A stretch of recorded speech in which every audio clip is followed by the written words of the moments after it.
이 시간 성경이라는 제목으로 하나님 말씀 증거하겠습니다. 오늘 우리가 성경에 대해서 5번째 말씀을 듣는 시간입니다. 오늘은 성경의 실제적인 목적이 무엇인가에 대하여서 말씀을 듣고 아마 제 생각에 다 못 끝낼 것 같아요. 그래서 말 못 끝내면 다음 주에 우리가 성경이 우리에게 준 이유, 성경을 우리가 말씀을 듣고 읽어야 되는 이유, 그리고 성경을 읽는 자세, 하나님 말씀 듣는 자세는 어떠해야 되는가에 대한 말씀을 시간이 되면 오늘 다 마치고 안 되면 다음 주에 한 번 더 그렇게 하겠습니다. 성경의 사용 목적, 성경.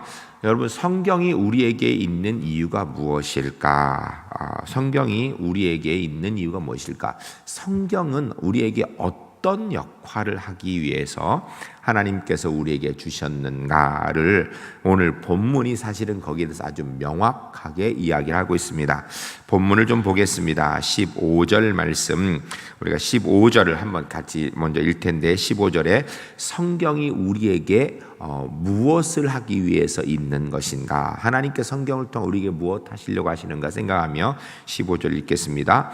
또 어려서부터 성경을 알았나니 성경은 능히 너로 하여금 그리스도 예수 안에 있는 믿음으로 말미암아 구원에 이르는 지혜가 있게 하느니라. 아멘. 할렐루야. 할렐루야.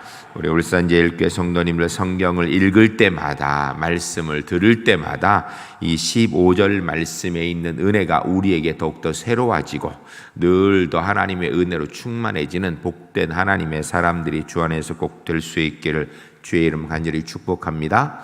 15절 말씀에 성경이 우리에게 주는 기능, 첫 번째 아주 중요한 기능인데 뭐죠?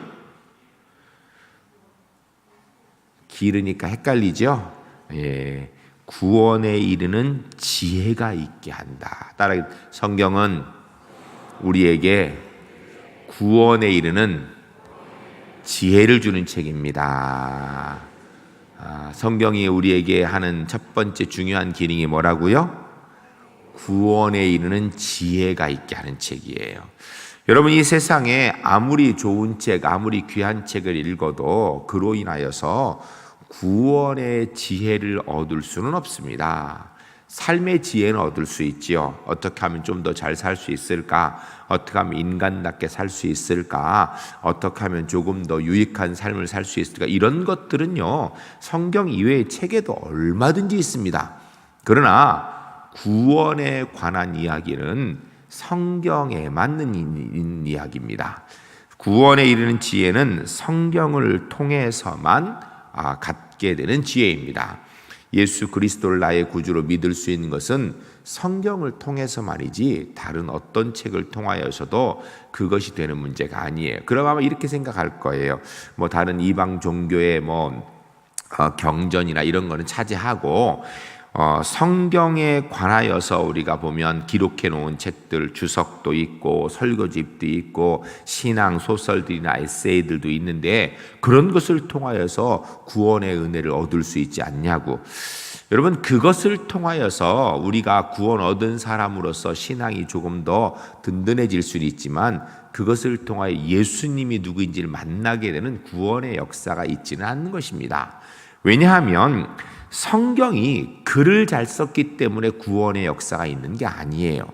성경에 있는 내용이 기가 막히게 좋은 이야기가 있기 때문에 구원의 역사를 이루는 게 아니라 성경이 우리에게 구원의 지혜를 얻게 하는 이유가 뭐예요?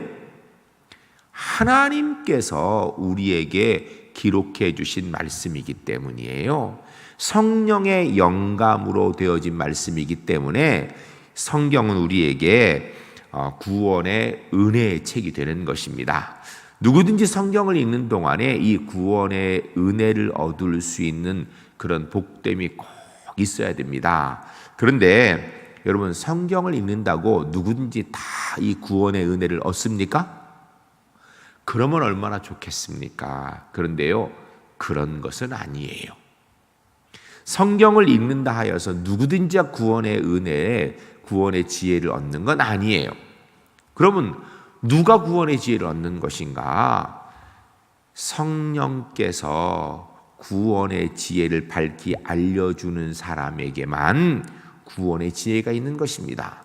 그래 어떤 사람은 성경을 읽고 예수 그리스도를 나의 구주로 믿는 기적의 역사를 보기도 하지만 어떤 사람은 성경을 그렇게 많이 연구하면서도 정작 예수님이 자기 구주인 줄 못 믿는 사람도 있습니다. 여러분 이 답답한 노릇이요. 심지어는 목사님들 가운데 예수님이 구세주라는 걸 못 믿는 사람도 있어요. 그런 분이 어떻게 목사가 됐느냐? 이해를 할 수가 없습니다. 직업을 선택하다 보니까 한 것 같아요. 신학자들 가운데 예수님이 나의 구주라고 고백하지 못하는 사람들이 있습니다. 그런 분이 무슨 신학자인가? 그런 게 현실이에요.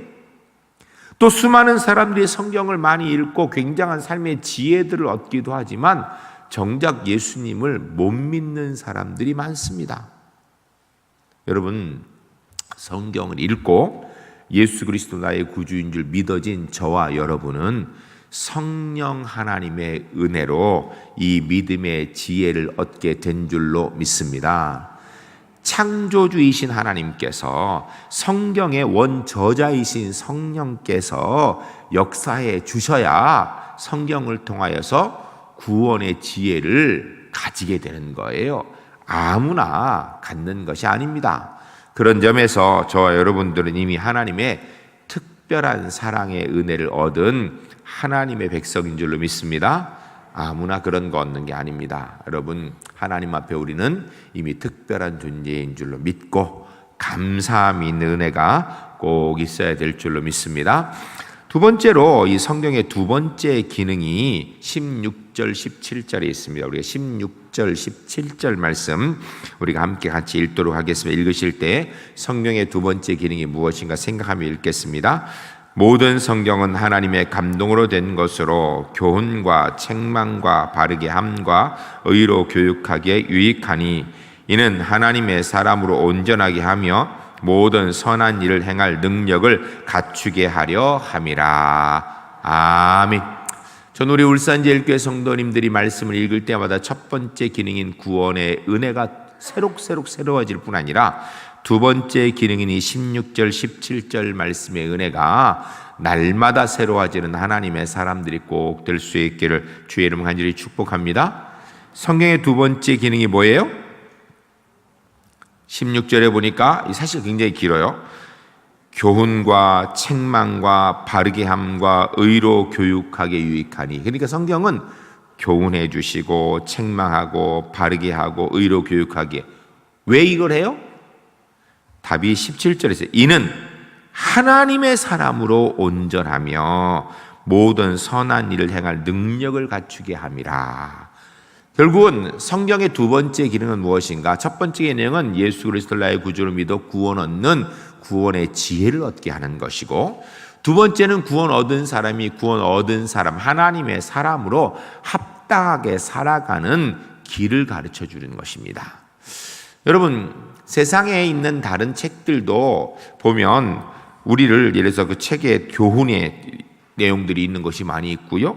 또 때로는 그것을 읽으면서 야 우리가 잘못 살았구나 책망받는 내용도 있고, 바르게 함과 의로 교육하게 하는 것, 이런 유익하게 하는 내용들의 책들이 많이 있지요.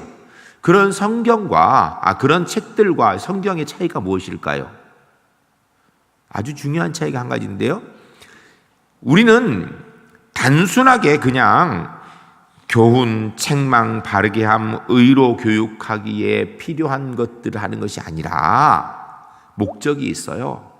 하나님의 사람으로 온전하게 주의 일을 감당하며 살 수 있도록 하는 능력이 성경에 있다는 거예요. 하나님의 사람으로 더 온전해지도록. 그래서 주의 일을 감당할 수 있는 능력이 말씀이 우리에게 주는 두 번째 중요한 기능인 것입니다.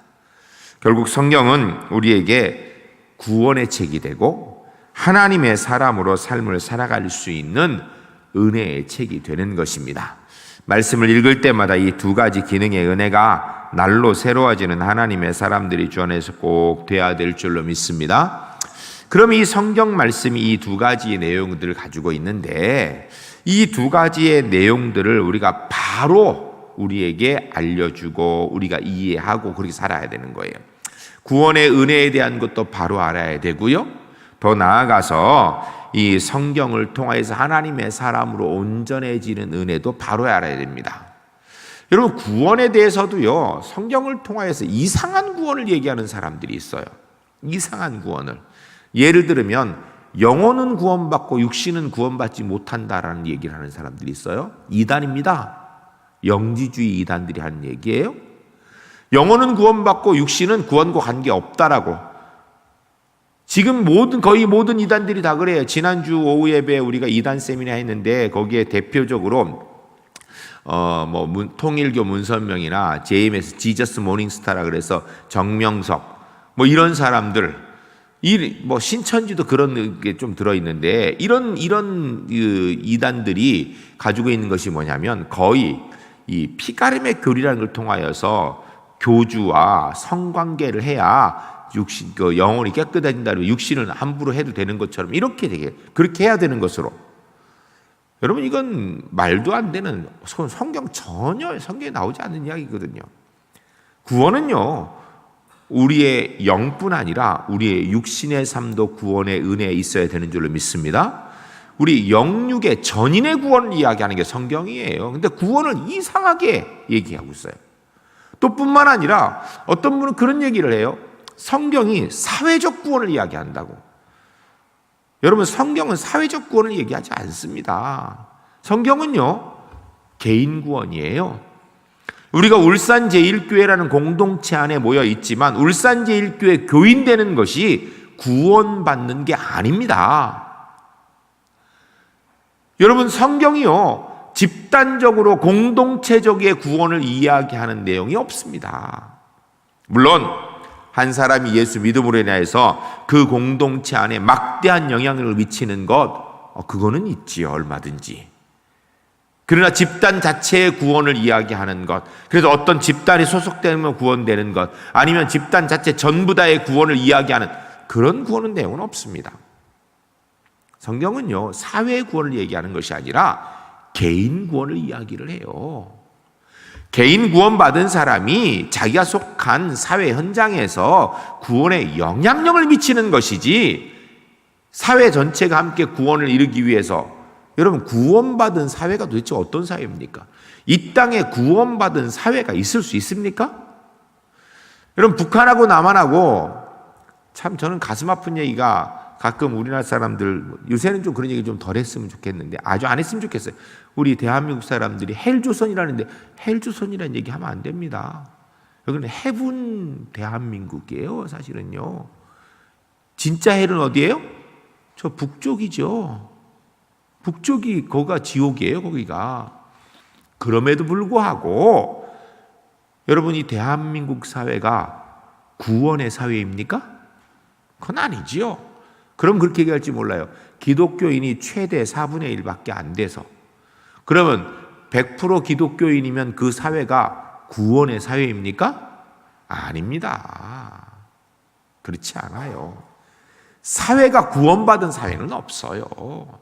단순하게 성경의 사상을 인용하여서 사회에서 약자를 돕고 또 배고픈 자를 먹이고 좋은 일이죠.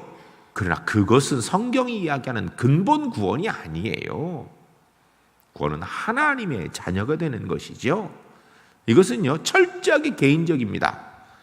그래서 여러분, 이거 분명히 아셔야 됩니다.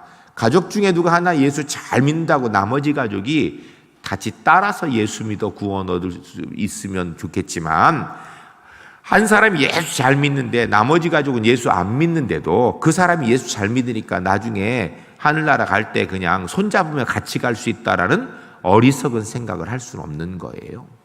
구원은요, 철저하게 개인적인 문제입니다. 내가 예수 믿는가, 믿지 않는가. 그리고 예수 믿는 사람으로 어떻게 살 것인가, 어떤 것이 하나님의 뜻을 이루는 것인가. 여러분, 이 땅에서 우리가 단순하게 도덕적으로 더 뛰어난 삶을 살기 위하여서, 윤리적으로 더 나은 삶을 살기 위해서, 세상의 공의와 정의를 이 땅에 이루기 위해서 우리가 그리스도인 이 땅에 존재하고 그렇게 살아가는 게 아니에요. 여러분, 우리는 하나님의 자녀, 하나님의 사람으로서 온전해지기 위해서, 하나님의 자녀로서 주의 뜻을 이루기 위해서 이 땅에서 삶을 살아가는데 그 방편을 성경을 통해 배우는 거예요. 그래서 이 성경의 두 가지 기능을 정확하게 알기 위해 성경을 정확하게 해석해내는 일이 참으로 중요한 일입니다. 성경을 해석해내는데 성경은요 절대로 자의적인 해석을 안 됩니다. 해석을 하면 안 됩니다. 한 군데 좀 찾아보겠습니다. 베드로후서 3장 16절입니다. 베드로후서 3장 16절. 신약 성경 387페이지입니다. 387페이지. 베드로후서 3장 16절. 찾으셨나요? 우리 같이 한번 읽겠습니다. 또 그 모든 편지에도 이런 일에 관하여 말하였으되 그 중에 알기 어려운 것이 더러 있으니 무식한 자들과 굳세지 못한 자들이 다른 성경과 같이 그것도 억지로 풀다가 스스로 멸망에 이르느니라. 아멘. 무서운 이야기예요, 사실은요. 성경은요 억지로 풀면 안 된다라는 거예요. 여기서 이 억지로라는 뜻이 막 안 되는 걸 어거지로 푼다는 얘기가 아니라 자기 마음에, 사람들 마음에 편한 대로 풀면 안 된다라는 것입니다. 내 생각과 내 뜻을 이야기하기 위해서 증거 자료로 성경을 사용하면 안 된다라는 거예요. 여기 보면 이렇게 돼 있죠. 그 중에 알기 어려운 것들이 더러 있으니, 좀 힘들게 해석하기 힘든 거, 이해하기 힘든 것도 있을 수 있고, 또 이 의미가 뭐냐면 쉽게 자기 마음대로 자해석하기 좋은 것들도 있다는 이야기예요. 그런데 무식한 자들과 굳세지 못한 자들, 여기 무식한 자가요 배움이 짧은 사람을 이야기하는 게 아니에요. 배움이 짧은 사람이, 여러분 성경은 어떻게 기록됐다고요? 성령의 감동으로 기록된 거예요. 그래서 성경을 읽는 사람이 누가 구원의 은혜를 얻어요? 성령의 감동의 역사가 있는 사람이 구원의 은혜를 얻는 거예요. 여기 무식한 사람이라는 이야기는요 성령 하나님을 의지하지 아니하고 자기 멋대로 하려는 사람이 이 무식한 사람이에요. 굳세지 못한 자들, 하나님께 붙들리지 아니하고 자기의 자의로 하는 사람, 이런 사람들 이야기하는 거예요. 그런 사람들이 억지로 풀다가 스스로 오히려 멸망하는 일을 당한다. 성경은요 자기 마음대로 자해석하면 안 된다라는 것입니다. 성경은 그래서 기도하면서 성령의 인도하심을 얻어야 되는 거예요. 성령의 인도하심으로. 여러분 성경을 우리가 사실은 내가 고민해서 생각해서 얻어내는 것이 그게 좋은 방법이 아닐 때가 많이 있습니다. 성경은요 성령께서 우리에게 감동 주시는 대로 그 뜻을 찾아야 이게 제대로 찾는 거예요. 왜요? 성경은 글 써 있는 글자가 능력이 있는 게 아니에요. 여러분 우리가 성경을 오해를 많이 하는데 성경을 이해를 잘하면 내가 성경에 충만한 사람인 줄 알아요. 성경을 이해를 잘하면 내가 성령의 은혜가 넘치는 사람인 줄 알아요. 물론 성경을 이해 잘하는 게 나쁘다고 무조건 이야기할 수는 없습니다. 그러나 성경을 글자적으로 이해를 잘한다고 그 사람이 무조건 하나님의 말씀에 은혜가 있는 사람이라고 이야기할 수는 없습니다. 왜냐하면 성경은 기록한 글자보다 그 속에 역사하시는 성령 하나님의 능력의 근거가 있기 때문이에요. 그래서 성경은요 꼭 기도하고 읽어야 됩니다. 여러분 우리가 기도하고 하는 것과 안 하고 하는 것이 뭐 별 차이가 없어 보입니다. 그렇지만 큰 차이가 있습니다. 성경은 우리의 영의 양식, 주의 말씀은 우리의 영의 양식을 하는데 영의 양식은요 우리가 느껴서 이해해서 영의 양식이 되는 게 아니에요. 우리의 영혼에 그것이 채워져야 되는 거예요. 우리의 영혼에 하나님 말씀이 채워지는 건요 그건 단순하게 내 이해력에 달린 문제가 아니에요. 성령 하나님의 은혜에 달린 문제이지요. 그래서 성경은요 꼭 기도하고 읽어야 되는 거예요. 우리 울산 제일교회 성도님들 기억할 때, 기도할 때, 성경 읽을 때마다 꼭 기도하는 하나님의 사람들이 주 안에서 꼭 되시기를 주의 이름 간절히 축복합니다. 꼭 기도하며 읽어야 되고요. 또 한 가지 우리가 성경을 해석하는 데서 아주 중요한 게 있습니다. 여러분, 성경은요, 기록 목적이 무엇인지를 정확하게 알고 그리고 성경을 읽어야 돼요. 이게 굉장히 중요합니다. 여러분, 신학자들이 물론 성경을 해석을 잘해요. 그러나 지식적으로 해석하는 경우가 굉장히 많습니다. 지식적으로, 기가 막히게 지식적으로. 그러나 지식의 해석이 무조건 도움되는 건 아니에요. 그게 필요할 때도 있습니다. 그러나 다 도움되는 건 아니거든요. 우리 옛말에 있죠. 아는 게 병이라고.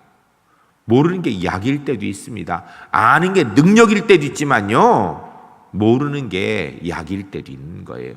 아는 게 병되는 게, 어설프게 아는 게 늘 문제가 되는 거예요. 성경을 우리가 해석하는 데 있어서 기록 목적을 꼭 기억해야 된다는 것은 이 얘기예요. 여러분, 성경에 있는 구절들을 보면서 성경의 기능이 크게 두 가지라 그랬죠. 첫 번째는 뭐라고요? 자, 자신 있게 대답합시다. 시작. 구원에 이르는 지혜를 주는, 그러니까 구원받도록 하는 지가 성경이에요. 두 번째는 하나님의 사람으로 온전해진다는요, 구원받은 사람이 구원받은 사람으로 어떻게 하나님의 자녀로 살 것인가를 이야기하는 책이에요. 그러면 성경에 있는 구절에 어떤 구절은 구원을 위한 구절이 있고, 어떤 구절은 구원받은 사람이 구원받은 사람으로 살아가는 경건에 관한 구절이 있어요. 그러니까 어떤 구절은 구원론으로 해석을 해야 되고, 어떤 구절은 경건론의 입장에서 해석을 해야 되는 거예요. 무조건 아무 성경이나 갖다가 다 그냥 구원론으로 다 해석을 하면요, 헷갈리기 시작합니다. 여러분, 구원 어떻게 받습니까? 우리 성경을 통하여서 요한복음 3장 10절 다시 한번 여기서 시작. 하나님이 세상을 이처럼 사랑하사 독생자를 주셨으니 이는 저를 믿는 자마다 멸망치 않고 영생을 얻게 하려 하심이니라. 아멘. 이게 성경의 가장 중요한 핵심이에요. 구원 어떻게 받는다고요? 독생자 예수 그리스도를 나의 구주로 믿음으로 받는 거예요. 이 이야기를 요한복음 3장 10절 이야기하고, 이것이 갈라디아 성경의 얘기고, 이거 로마서 얘기고, 이것이 신구약 성경 전체의 이야기입니다. 그런데 여러분, 한번 물어보겠습니다. 달란트 비율을 우리가 쭉 보면 거기에서 1달란트 받은 사람, 2달란트 받은 사람, 5달란트 받은 사람이 있어요. 그래서 5달란트 받은 사람이 열심히 일을 해서 5달란트를 남겨주니까 거기서 이렇게 주인이 이르되 잘하였도다 착하고 충성된 종아, 내가 내 주인의 기쁨에 참여할지어다. 2달란트 사람이 받은 사람이 열심히 일을 했어요. 그래서 2달란트를 남겼어요. 그랬더니 주인이 똑같이 얘기합니다. 잘하였도다 착하고 충성된 종아, 내가 내 주인의 잔치에 참여할지어다. 1달란트 받은 사람이 1달란트를 그대로 갖고 왔어요. 그래서 하나님께, 주인은 굳은 사람이라 이거 1달란트 날리면 큰일 날 것 같아가지고 내가 1달란트 그대로 갖고 있다가 그대로 갖고 왔습니다. 그랬더니 그 주인은 뭐니? 이 악하고 게으른 종아, 내가 이럴 것 같았으면 차라리 맡겨서 이자라도 받지, 너는 게으른 자라 하면서 네가 쫓겨나 음부에서 어두운 데서 이를 갈며 슬피 울리라, 이렇게 얘기하고 있습니다. 자, 여기에서 구원 어떻게 받는 겁니까? 최선을 다해서 내게 받은 것 그만큼 남기면 구원받는 거예요? 5달란트 받은 사람이 5달란트 남기니까 구원받은 거예요? 1달란트 사람이 1달란트 못 남겨서 구원 못 받은 거예요? 어떻게 생각하십니까? 여러분, 이 본문은요, 구원론에 관한 본문이 아니에요. 달란트 비유는. 달란트 비유는 구원받은 사람에게 구원받은 사람으로 하나님의 자녀를 어떻게 살아갈 것인가에 대한 이야기예요. 오히려 구원받은 사람이 받을 상급에 관한 문제예요. 경건에 관한 문제라고요. 그런데 이 본문을 가지고 구원론으로 딱 대입해 얘기하면, 구원은 분명히 예수 믿어야 구원받는다 그랬는데 내가 열심히 최선을 다해서 내 달란트를 100% 잘 활용해야 구원받는다. 그럼 성경을 어떻게 해야 되죠? 바꿔야 되나요? 이런 점에서 우리가 오해하면 안 되는 거예요. 성경을 보면서 가장 대표적인 것이 산상보원입니다. 여러분, 산상보원은 예수님이 산에서 말씀하신 보와 같은 말씀이에요. 산상보원에 있는 내용들을 쭉 보면 예수 믿어야 구원받는 말이 있어요, 없어요? 예수 믿어야 구원받는다 이런 얘기 해요, 안 해요? 없습니다. 거기에는요. 산상보원에 있는 내용들을 잘 보면요, 산상보원의 가장 핵심적인 중요한 내용이 황금률이에요. 7장 12절 우리 한번 찾아보겠습니다. 마태복음 7장 12절.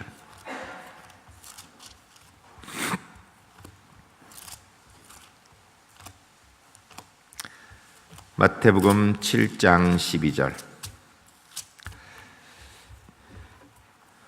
신약성경 10페이지입니다. 찾으셨어요? 같이 읽겠습니다. 그러므로 무엇인지 남에게 대접을 받고자 하는 대로 너희도 남을 대접하라. 이것이 율법이요 선지자니라. 아멘. 여러분, 이 말씀이 남이 너에게 대접받고 하고 싶은 대로 너희도 대접해라. 그래야 구원받는다. 이 얘기인가요? 이렇게 해석하면 이제는 또 예수님이 십자가를 버려야 될 판인 거예요. 이것이 율법이요 선지자니라. 율법이요 선지자니라. 하나님의 뜻이다라는 얘기예요. 누구를 향한? 하나님의 자녀를 향한. 조금만 앞으로 가서 7장 1절입니다. 비판받지 아니하거든 비판하지 말라. 너희가 비판하는 그 비판 너희가 비판을 받을 것이요 너희가 헤아리는 그 헤아림으로 너희가 헤아림을 받을 것이니 어찌하여 형제의 눈 속에 있는 티는 보고 내 눈 속에 있는 들보는 깨닫지 못하느냐. 보라, 내 눈 속에 들보가 있는데 어찌하여 형제에게 말하기를 나로 내 눈 속에 있는 티를 빼게 하라겠느냐. 외식하는 자야, 먼저 내 눈 속에 있는 들보를 빼어라. 그 후에 밝히 보고 형제의 눈 속에 티를 빼리라. 여러분, 이 본문에서 비판하면 비판받는다 그랬어요? 비판하지 말라는 거예요. 그럼 비판하면 비판받는다는 얘기는 지옥 간다는 얘기예요? 여기 보면 형제의 눈 속에 있는 티를 보고 네 눈 속에 있는 들보는 안 빼면서 그 빼라고 한다고. 외식하는 자요, 너는 어떻게 해서 네 눈에 들보를 안 빼냐. 먼저 네 눈에 들보 빼라. 내 눈에 들보를 안 빼고 남의 티 얘기하는 거 지옥 간다는 얘기예요? 여러분, 이 본문을 가지고 우리가 이거 뭐 전체 다 마찬가지예요. 이런 내용들을 구원론을 가지고 적용을 하면 답이 안 나와요. 예수님께서 이것은 이미 구원받은 하나님의 자녀에게 구원받은 사람, 하나님의 사람으로 온전히 하나님의 뜻을 이루고 사는 삶이 어떤 것인가에 대해서 기준을 말씀해 주고 있는 거예요. 물론 이 일들은 사실은요, 목사님들이 잘해야 돼요. 목사님들이. 근데 최소한 우리 성도님들도 성경을 읽으면서 여기 헷갈리지 말아야 돼. 가끔 보면 그래도 그 질문을 가져온 사람은 괜찮은 사람이겠죠. 왜냐하면 일반적으로는 생각 없이 읽죠. 그냥 읽어요. 그냥 아이고 이렇구나. 아이고 그냥 은혜 받는 거 좋아요. 아이고 비판하면 안 되지. 그럼 비판하면 안 되지. 그건 좋아요. 그냥. 그런데 아무 생각 없이 읽다가 누가 묻기를 그 비판 안 해. 그럼 지옥 가는 거지. 성경 비판하지 말라니까. 그럼 대답을 못 해. 그런가? 답답하게 그렇게 살면 안 되는 거예요. 구원 어떻게 받아요? 예수 그리스도를 나의 구주로 믿음으로. 성경의 구원론에 관한 부분은요, 분명히 구원론으로 해석합니다. 그러나 구원론이 아닌 부분은 하나님의 백성의 삶의 가치 기준으로 해석을 해야 되는, 경건의 방법으로 해석해야 되는 거예요.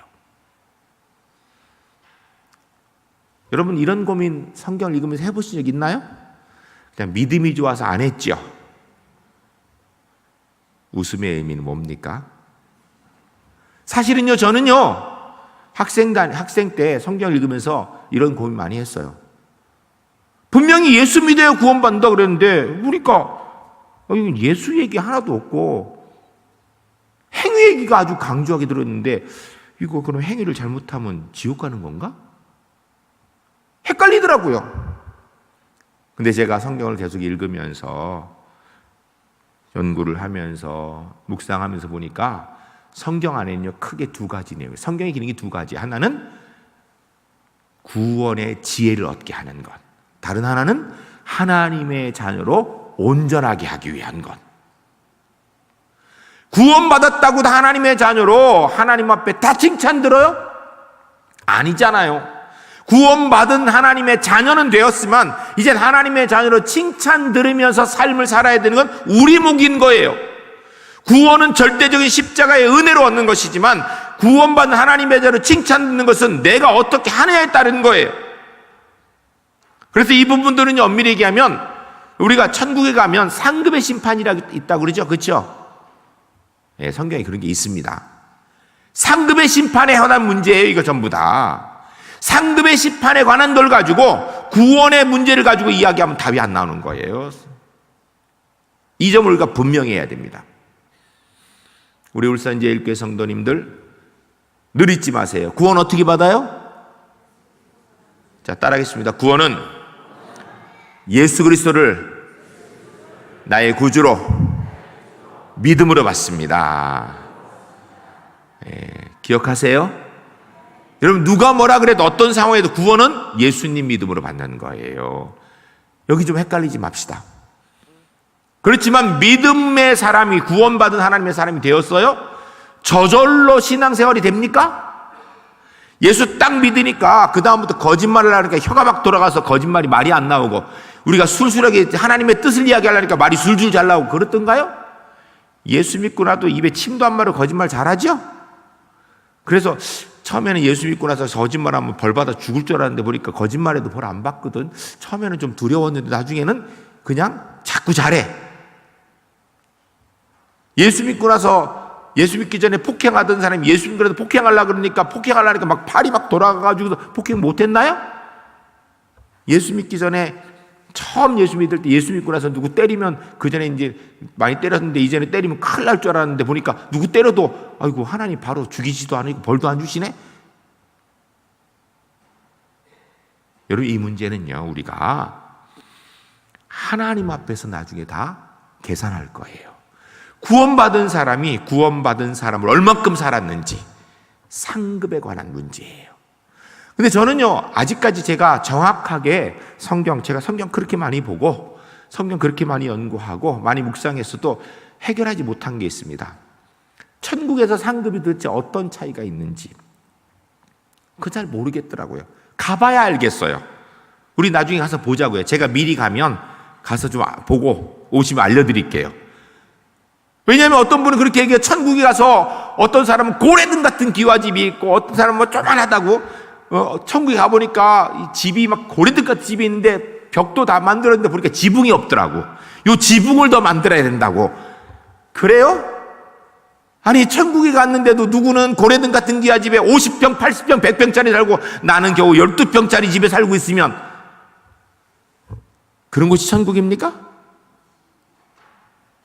그런 곳이 그렇게 이 세상에 견줄 수 없이 좋은 그런 곳입니까?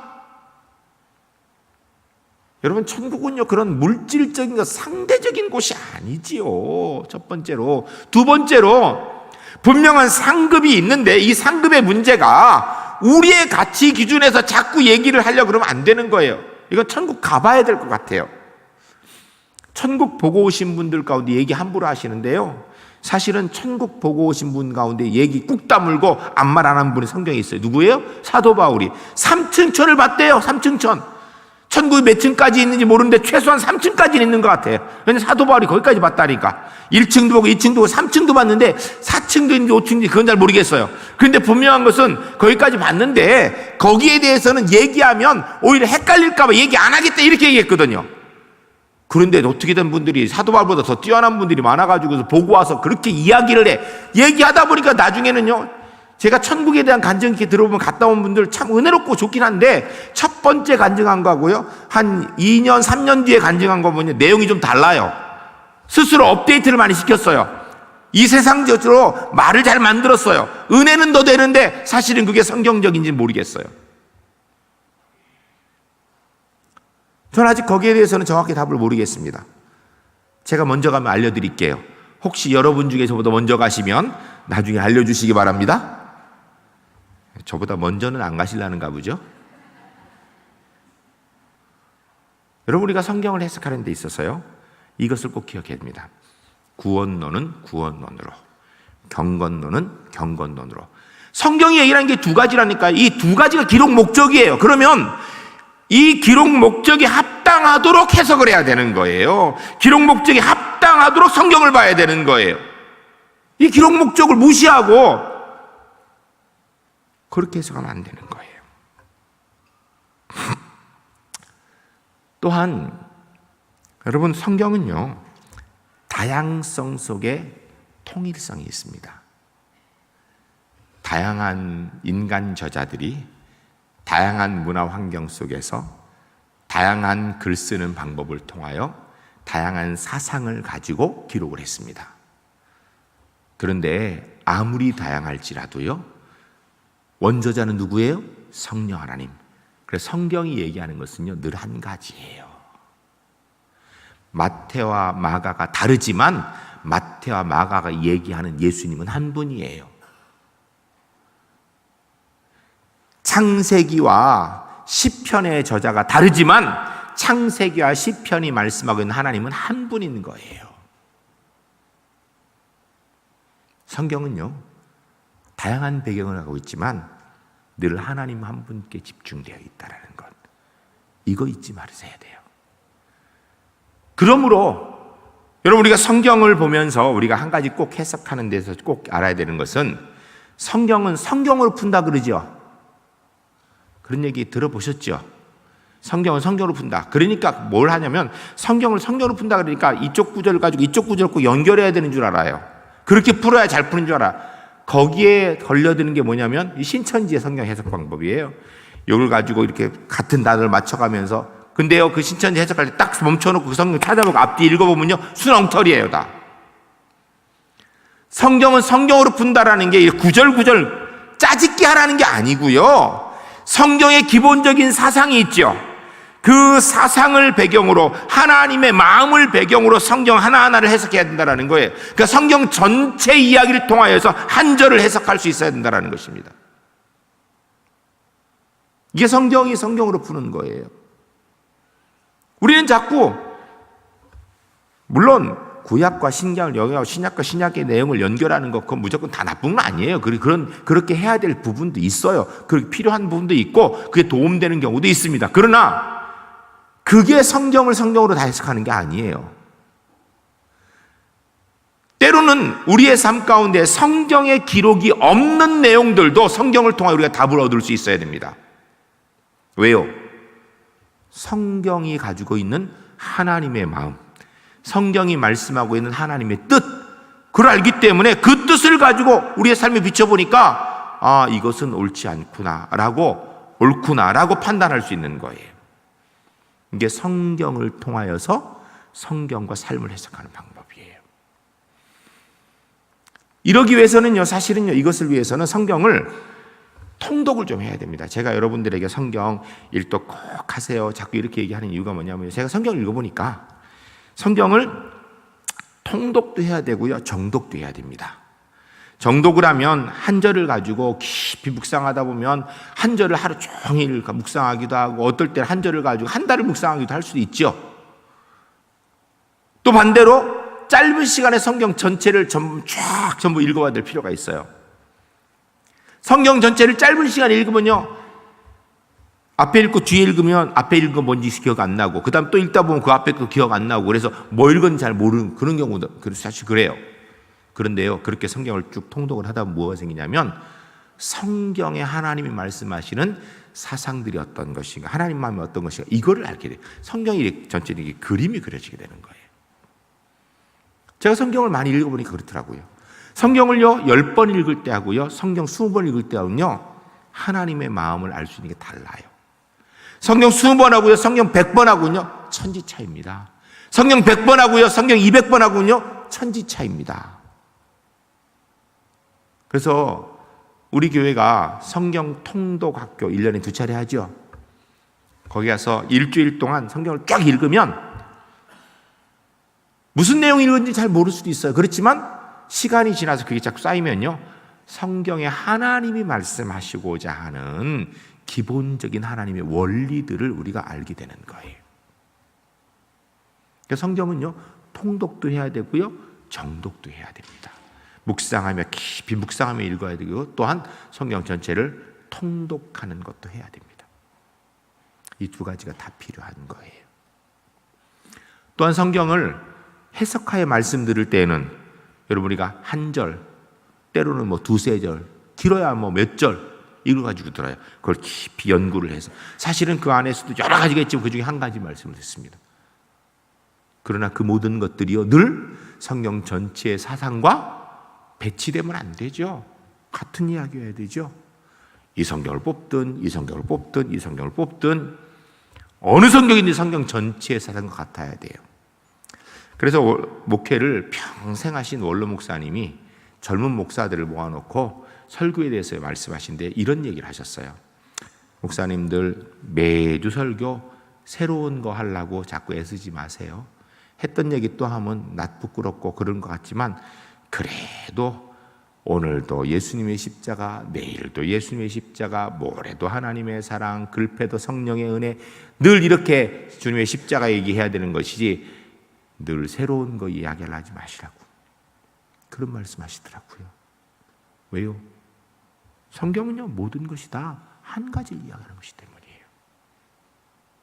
하나님께서